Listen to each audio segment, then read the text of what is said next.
Menteri Energi dan Sumber Daya Mineral, Bahlil Lahadalia kunjungi lokasi pembangkit listrik tenaga mesin gas Barge Mounted Power Plant Nusantara 1 di kawasan Waai, Maluku Tengah.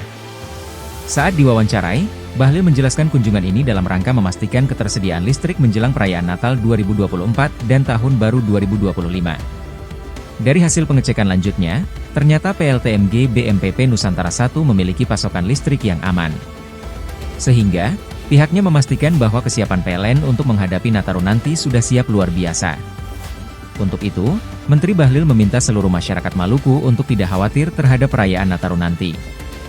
Ada beberapa desa, ada 305 desa yang listriknya itu baru 6 jam dan ada sekitar 200 desa lebih yang listriknya 12 jam.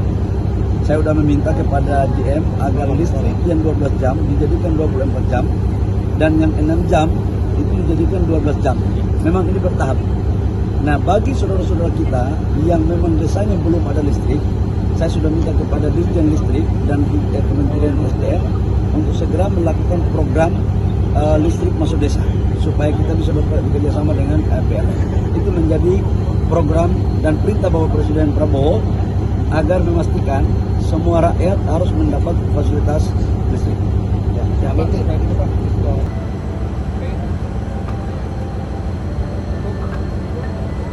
Download Tribun X sekarang, menghadirkan lokal menjadi Indonesia.